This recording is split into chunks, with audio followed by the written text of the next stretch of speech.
Welcome to another week of Indie County Sports.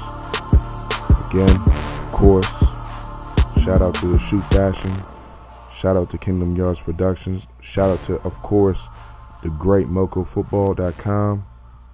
Always check it out. We got a great show for you this week. We have Kahlil Wilson, the guy that's been really tearing up this county lately. From Einstein, the running back. He had 302 yards on 18 carries last week. So we're going to have him on, talk a little bit about the Einstein program, talk a little bit about himself, of course. And we're also going to have Matt Miller's back on the show. So we're looking forward to that. Went out to the Paint Branch QO game. Of course, it wasn't necessarily the great game like everybody wanted it to be, but when you really look at the two teams and where they're at right now, you can kind of see why it ended up like that. Of course, Paint Branch is still a great program, but right now they lost a lot. You could kind of see it last week that the production, the running game, really wasn't there, and you can really see where they're trying to break in new guys, and at this point right now, QO is at a point where they're just, rolling on all cylinders. They got their kids really, entrenched in the system and everything like that.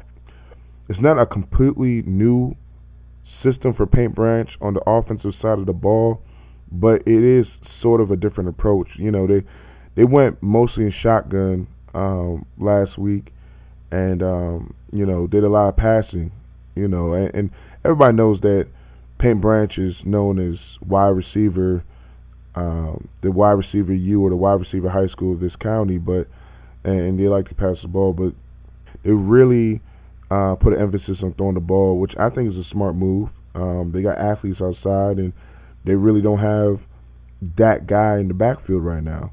So they really try to manufacture a lot of offense through the air, and early on it was working. The game plan was working beautifully early on, but of course, being the great player that Marcus Newby is, stepped up, made a great interception, really halted that drive. The unfortunate thing happened for QO with their starting quarterback going down, early on in that game. I believe he went down on the first possession, driving in, and the other kid came in and stepped up, really did a good job with, managing the offense. Didn't really do too much, made really good decisions. And they ended up winning that game 35-0, as everybody knows.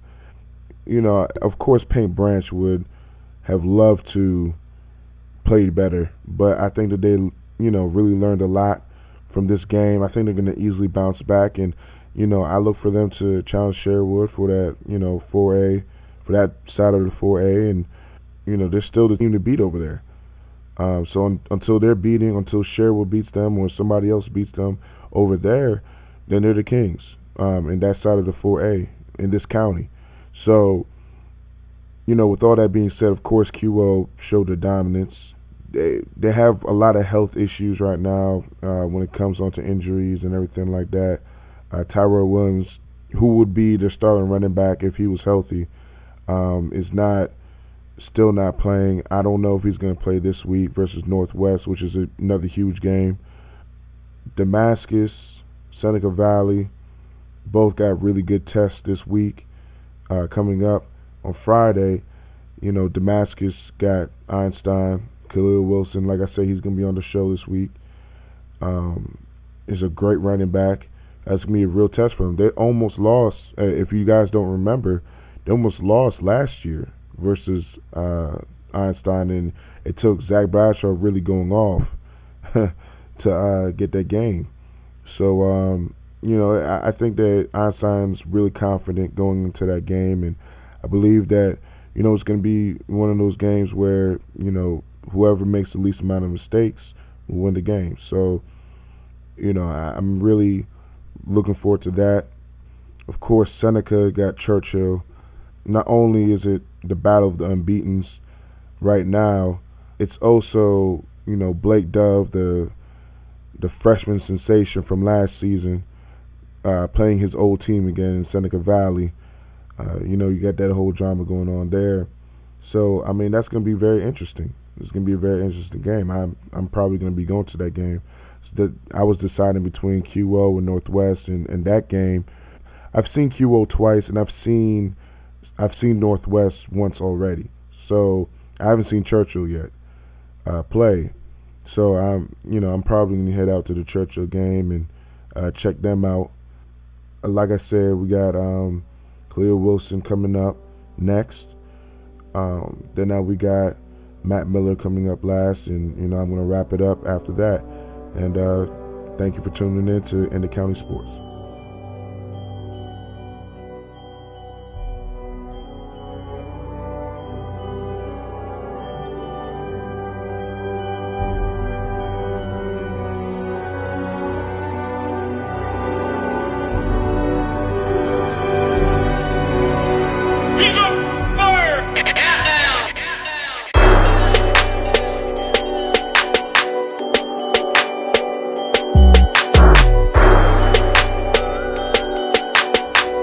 All right, we're here with Kahlil Wilson, star running back from Einstein High School. How you doing? Good. You've really been tearing up this season. 302 yards last game versus Rockville. Just take me through that game. Take me through what you were thinking, why you're racking up all those yards. Let's talk about basically your O-line and the team in general and your coach, just giving you the ball and having faith in you. First off, big up to the O-line. They do their thing every game. Without them, it would be no me. If they don't block, I can't run. So, the O-line was just doing their assignment every down. Whether it was running or blocking, running or passing, they was doing their assignment. And then I'm just doing what I'm supposed to do, hitting holes and finding room to run. If there's no room to run, I gotta make some room.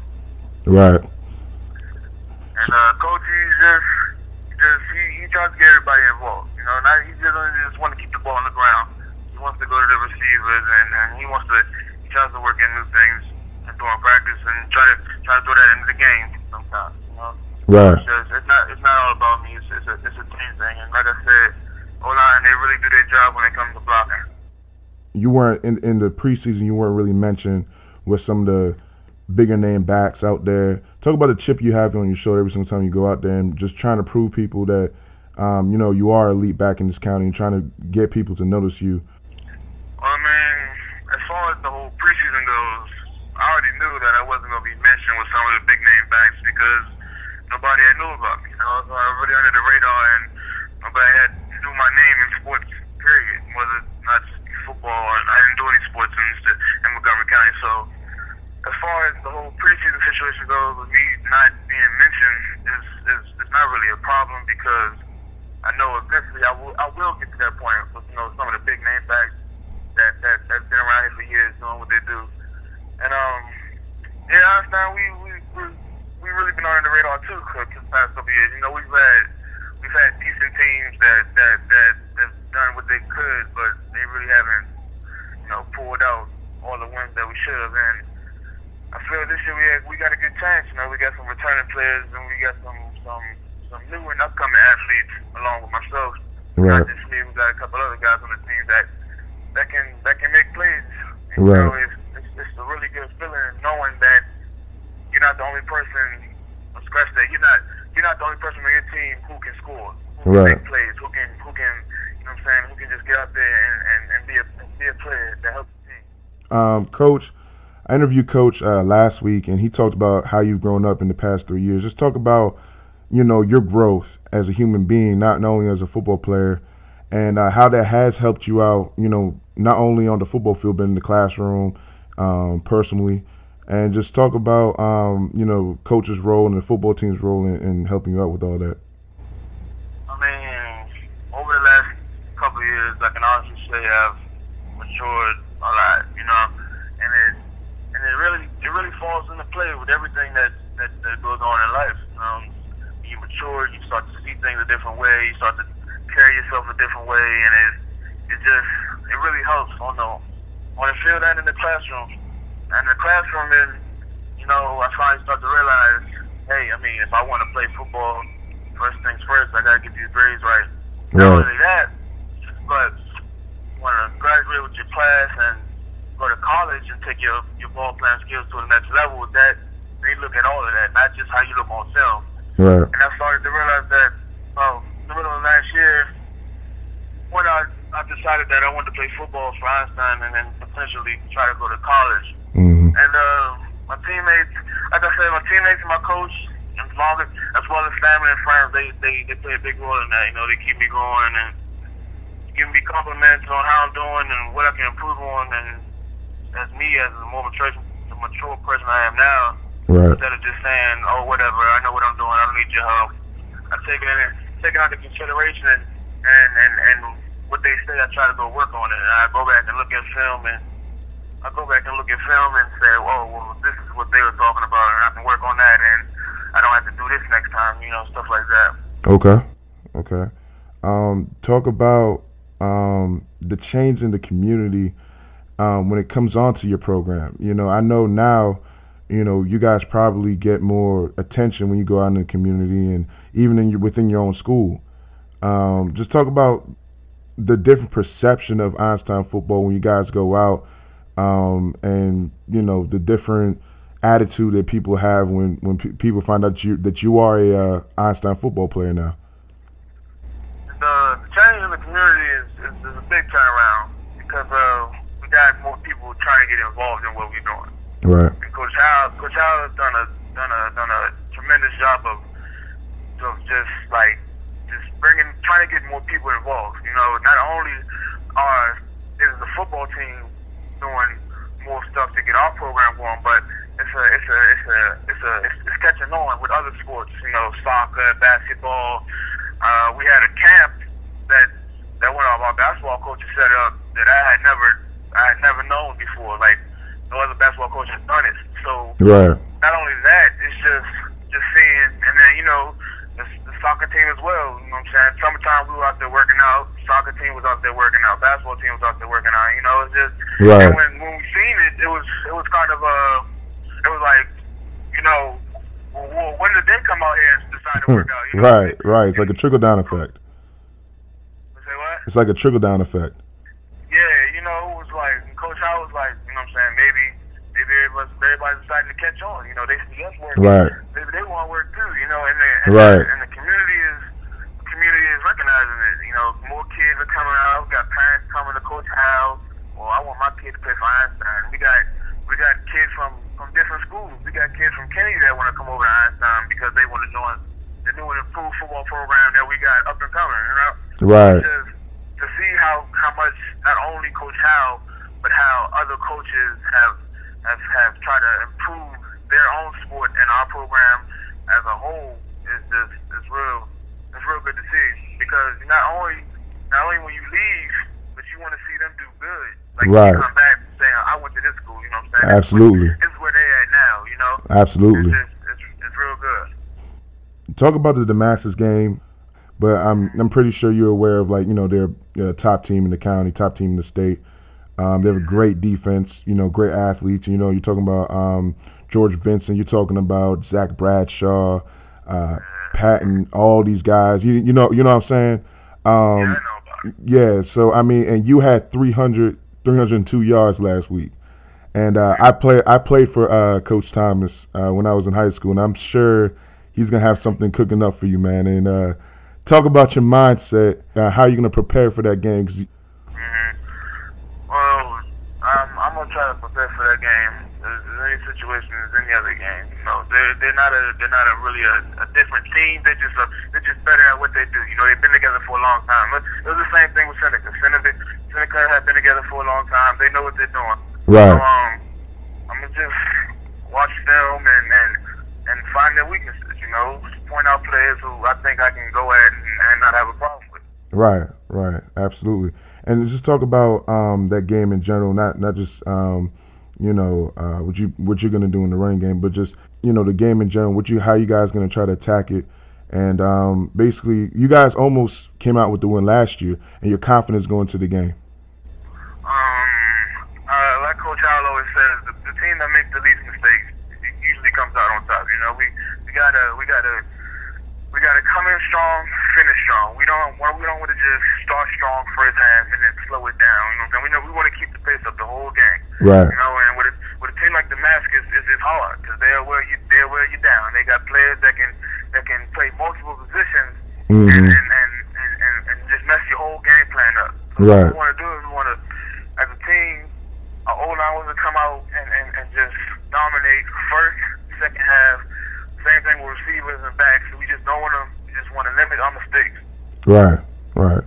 Against a team like Damascus, you make mistakes, they're gonna capitalize. Absolutely. Absolutely. That's a great plan, man. And I just want to thank you for stopping by and calling in and joining the program. I look forward to probably having you on again. And you guys are doing a lot of good things over there in Einstein, and everybody's recognizing it now. And hopefully, me along with other media members can also bring that to light, not only with what you're doing, but Einstein in general.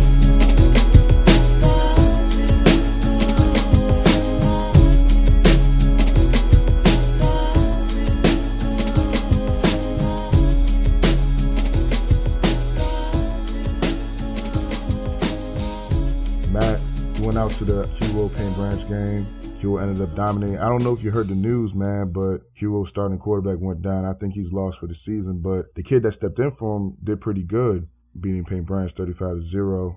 What did you think about the game overall, and where does Paint Branch go from here? And how do you think about Paint Branch now after seeing them versus a quality opponent? Do you think any less of them, and what do you think they need to improve?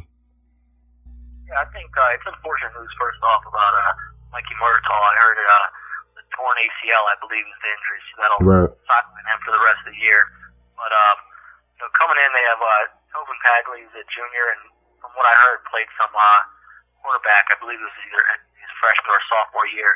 Right. So I'm sure he's capable. He'll step up. I like the approach that Coach Mancrini and Clint Orchard's staff did. They had him throw the ball a couple times. He threw an 11-yard touchdown pass to wide receiver Matt Choi, but after that, he was just handing the ball off. And Clint Orchard, dominated the whole game. I mean, they ran the ball effectively. They, I think had well over 200 yards rushing. Right.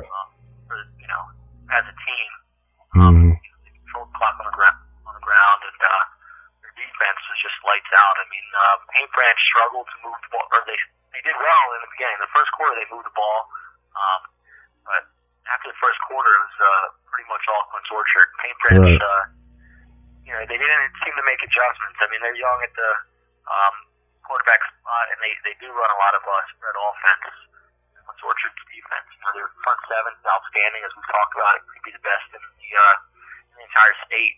And their back four, their secondary, has definitely improved from last year. So, it was a good win for Clint Orchard. Where does Paint Branch go from here? I'm not sure. They've got they're still 2-1 on the season. I'd still put them in that second tier of teams in the county. I don't think they're not ready to be with the Seneca Valleys, the Damascus, and the Clint Orchard in the county. But, they're right there in the second tier. And, that's not a bad place to be, because they could probably beat 18 to 20 of the other teams around the county on any given night. Another big game this past weekend was the Wooten-Damascus game. Damascus ended up dominating that game. I know you probably didn't see any highlights or anything like that of the game, but, just off of the stats and what you heard about the game, what do you think about Damascus overall this season, and now actually getting tested this week versus Einstein? What do you expect about the Einstein game, and what do you think about Damascus overall going forward? I think, again, Damascus is a lot like Clint Orchard. Their defense is dominant. They've only given up, I believe, 14 points on the season, and the 8 points that they gave up against Wooten was against the second-team defense. So, it's typical that of an Al Thomas defense to just be great. A lot of times carry the team toward deep in the playoffs, and this team's loaded on offense, loaded on defense, and I think they've got the chance to get there. Against Wooten, Wooten has some good players on their team, but they they've always been a marginal 4A team for the most part. Mm-hmm. Recently, anyway, I think their new coach Tyree Spinner's doing some good things there, but it takes time to develop a program, and I'm sure you give him 2 or 3 years, he'll be right up there and running with the big boys. But as for this game's this week against Einstein, Einstein's got the leading rusher in the county, and Kahlil Wilson. Mm-hmm. I think he had 300 yards. On 18 carries. Yeah, right. I mean, I think he has close to 550 yards on the season in only 3 games. I think he's only carried it 30 times or something like that. It's something phenomenal. Right. But again, other than Seneca Valley, his competition hasn't been great. Right. And I look at use Seneca Valley as the barometer for his season. I think he did a close to 100 yards. Yeah. That's much better than Seneca Valley's, and I expect them to slow him down. Some people say it'll be a close game. I mean, Einstein's improved, getting better and better. I just don't know that they'll be able to hang with this Damascus team this year. The situation over at Magruder. First, talk about Northwest and then bouncing back from a disappointing loss versus Seneca Valley, a rival game, and then putting up 48 points in one half. And then I'll talk about the situation over Magruder. They're as good as Matty Callahan, I believe. I mean, if you saw that they put up 48 points, I think he had 5 touchdowns in the first half against Magruder last week, and Magruder might be, they're down there with the Kennedys of one of the worst 4A teams in the county, unfortunately, and I expected Matty Callahan to have a good game and Northwest to beat them, but I didn't expect it to be 48-0 at halftime. I mean, that's pretty hard. I mean, you expect that when you see a 4A team play a 1A or 2A team, but not when 2 4A teams play against each other. Right. That's what's going on at Magruder. I mean, there's a couple apparently fans and former alumni and parents that are upset with what's going on with the program. But I mean, it's only week 3. I mean, we're into week 4 now. There's only been 3 games played. Magruder did get a victory. I mean, sure, they kicked 3 field goals, but they did beat a pretty decent Walter Johnson team in week 1. I mean, in the last 2 weeks, they played against probably the 2 best quarterbacks in the county, against Paint Branch and Northwest. Right. I mean, this week they're going to play Gaithersburg. I saw Gaithersburg this weekend against Sherwood, and in my opinion, Gaithersburg's probably not as good as Paint Branch or Northwest. Right. I mean, that Magruder will win, maybe not, but I'm sure the game should be more competitive. Right. The main thing for those kids is not to quit. Yeah, the situation might not be the greatest right now for them. You may not like your coaches. You may not like the situation or anything like that. If nothing else, play for pride. Play for pride for your family, pride for yourself. And also, if you're trying to get recruited, I mean, you're not going anywhere. So might as well you try your best and put some good film together for your highlight tape. While the situation might not be the greatest, you got to make the best of it. Of course, you go on the board and you have fans kind of upset and everything like that, which is understandable. I'll be upset too if my kid was, playing on the team and I was sitting there watching him get, blasted by 40 points and a half. That'd be kind of upsetting to me, especially since I put in all that money, whether it's been personal trainers or whatever the case may be. And now for me to sit down in the fall and watch my kid get blasted like that'll probably be upsetting to me too.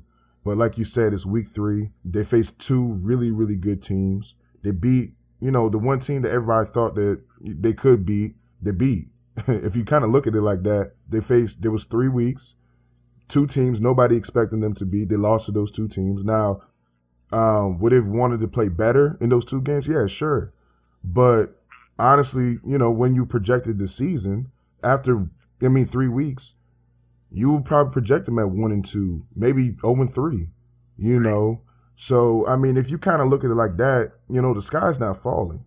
You can still go back and if you regroup, like you said, you got a Gaithersburg team. While it does have a lot of talent on the team, it's not as strong as it used to be. And if you can regroup and get a bunker mentality and us against the world, you can always turn that thing around. The top 8, as we're talking right now, has not been released. But just go over what you have for your top 8 and the reasons why you have. Yeah, I mean, my top eight's really simple. I had Quince Orchard won. I mean, that's obvious reasons. The way they, this team is just, one of the deepest in the state. They have injuries to Tyrell Williams at running back and Mikey Martel at quarterback. I mean, they still, put it on Paint Branch and handle them pretty easily. I mean, Quince Orchard is clearly the number one team until they're beaten. Damascus at number 2. They've only given up 14 points, like I said earlier, and their starters have only given up 6 points. Defense it's great. It's the epitome of an Al Thomas-led defense. Right. Damascus is going to contend, I think, for the 3A championship this year. They'll have some tough teams, including River Hill, to battle, but they're just as capable as anyone in the 3A. Right. And 3A out of Seneca Valley. They have a tough test this week against Churchill, which should be a very good game. But we'll learn a lot about the Seneca Valley team this week, and if they're able to pull out the victory in Potomac, it'll be good for Seneca. Right. I had moved Sherwood up to 4. Okay. Said I saw them this weekend, and they played well. I mean, running back Moses Lyons had a big game, over 130 yards and 2 touchdowns against Petersburg. Fitz Mofor had an interception just before halftime, which led to a field goal. Sherwood is they're improving each week, and I expect them to contend for a 4A North playoff spot. Right. 5 Churchill is 3-0. The running game is one of the best in the county. They've got they run with their quarterback and with their running back, and like I said, they have a lot to gain this week if they can beat Seneca Valley. So that'll be interesting to see. Right. At 6, I've got Northwest. Right. Matt Callahan is obviously their best player, and he'll take them. The team will go as far as he takes them. And, they have another tough game this week against at QO in the Cougar Dome, and we'll see how that one turns out. I expect it to be a little closer than the Paint Branch and Quince Orchard game last week. Right. Who knows? Anything can happen in the Cougar Dome. Right. 7, I dropped Paint Branch down to 7. Right. I believe I had them at 5 last week. I mean, you can't say much. They played Quince Orchard, but they're it was a tough loss. They wasn't competitive, and they just couldn't get anything going on the ground. They couldn't stop the run. They couldn't pass it as successfully as they were after the first quarter. Right. So they have to improve on some stuff. I think they'll get back in the win column, or they should anyway, against the rival Blake this week. But they need that win just for to build their momentum back up. Right. And lastly, at 8, I had Einstein. I think Einstein's just gotten better. Coach Al's taken over the program, and they play almost everyone tough. I think they don't give up. They're like we've talked about, they have a stud running back, Kahlil Wilson, who's I'm pretty sure he's probably got almost double what anybody else in the county has. Right. As rushing yards goes, and he has a chance to lead the entire UMB in rushing. So it'll be interesting to see if he's able to get over 100 yards against Damascus. Most running backs can't, but if people are taking notice of him and Einstein now, and if they can have a good performance against Damascus, it'll prove a lot about their team.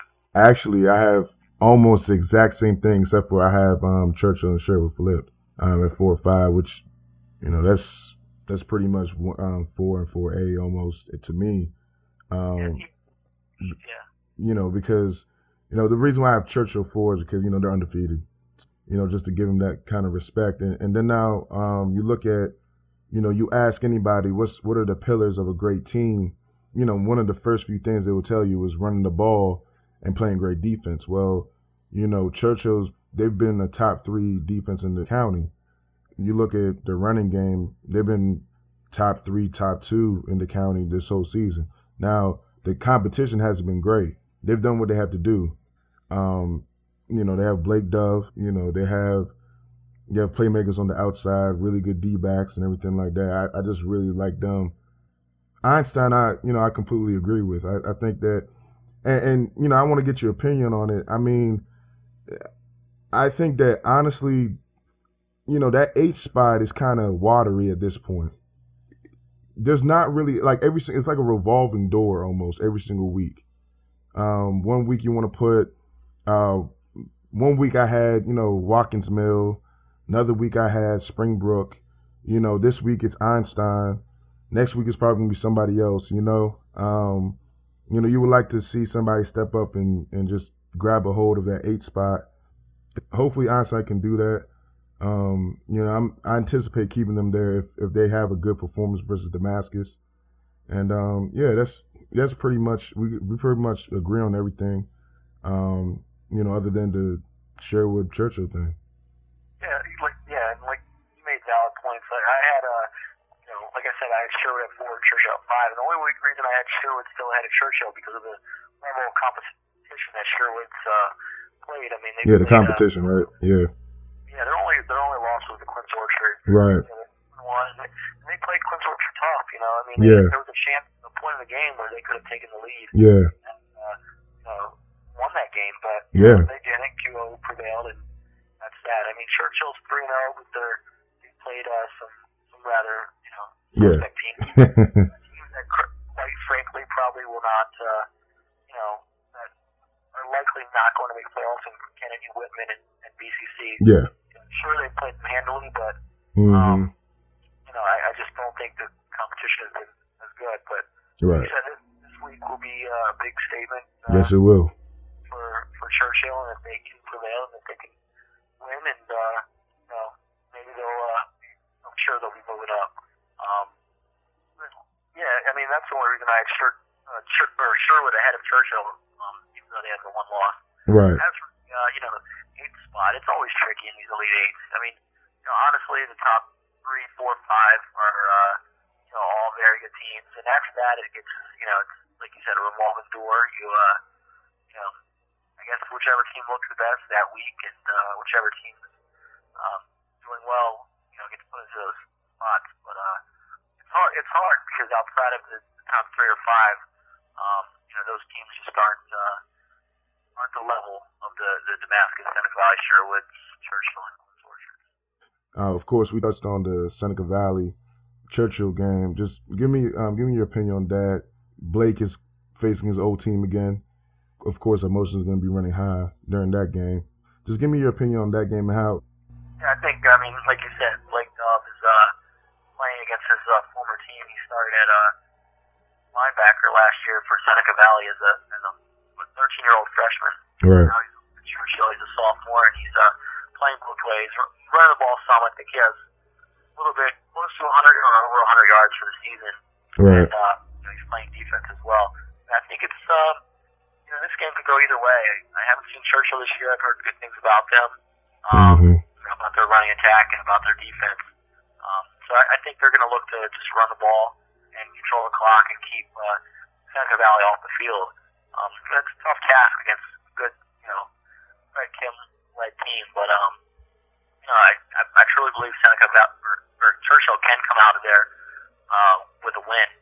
Seneca Valley, they've just got to get their, ball to their playmakers. James Jones-Williams out of the backfield and Kevin Tuijaki.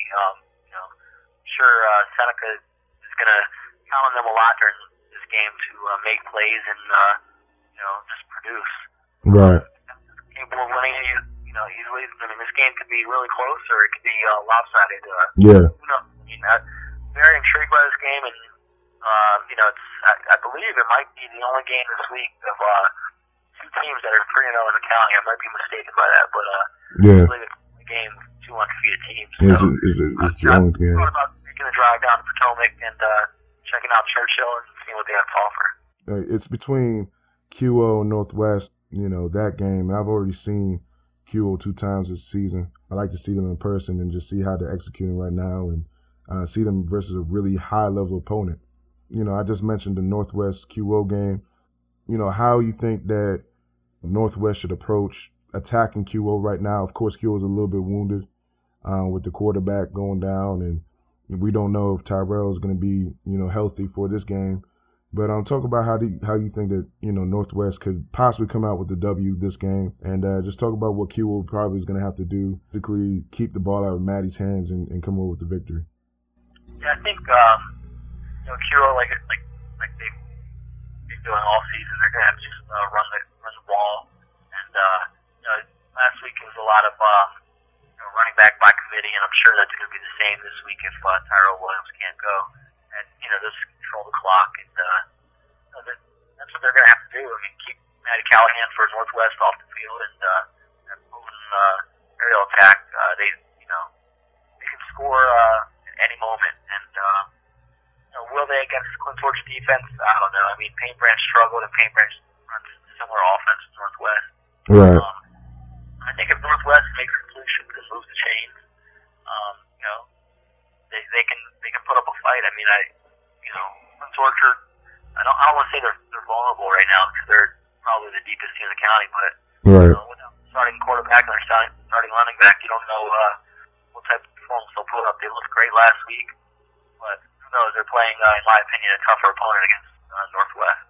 So I think the key to the game is just Matty Callahan and scoring points. He threw a couple interceptions against Seneca a few weeks back. So if he keeps the turnovers down, then they have a chance to win. But if he doesn't, if he's turning the ball over and they're not getting first downs, I expect Clint Torch to run the ball and just run it at Northwest defense and eat up clock and score points. I think that the key to the game, it's imperative. It's important for them when they get inside the 20 to get into the end zone. They have to convert into points, some kind of points, whether it's 3 or 6. They got to get points when they go down there. So they got to capitalize anytime they get close, man. They got to, because with a team like that, we were talking about it last week. Anytime you make a mistake versus Q, they capitalize on it, and they go the way, and it usually turns into points. So QO is going to field position you to death. They'll be content with running the ball and now punting, and they'll hold you down there until you're on your one, you're coming out of your own end zone. Then now you eventually punt the ball, and they're sitting on, the 45 or the 50. It's just a few plays, DeAndre Johnson, 20-yard run, and then now, a pass to Elliott Davis, and they're in the red zone and they run it in. Those are two great games. And we also have Damascus Einstein.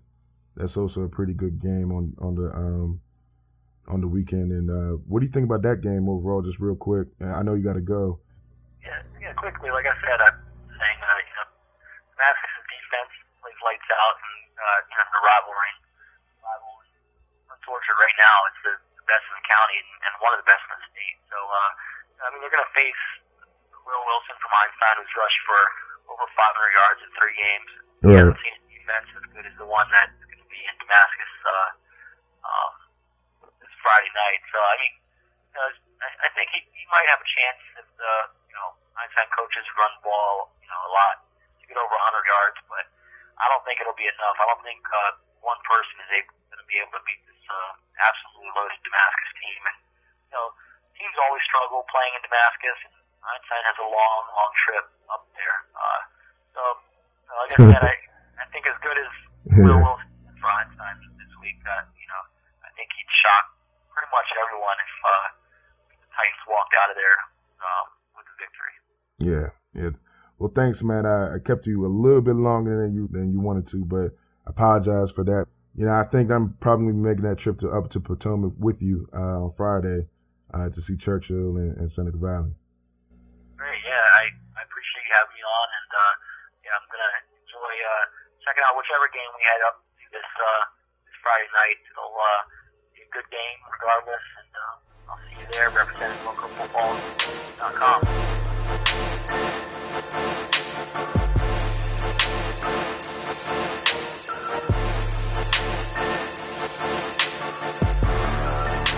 Thank you for tuning in again for another week. Next week, there's a chance that I might not have a podcast up. I'm actually going to be going to Boston to be meeting with the great Bob Ryan on a project. So I might not have a podcast next week, but definitely the week afterwards, I will be, there'll be another podcast, and we'll keep this thing rolling. Again, thank you, and God bless.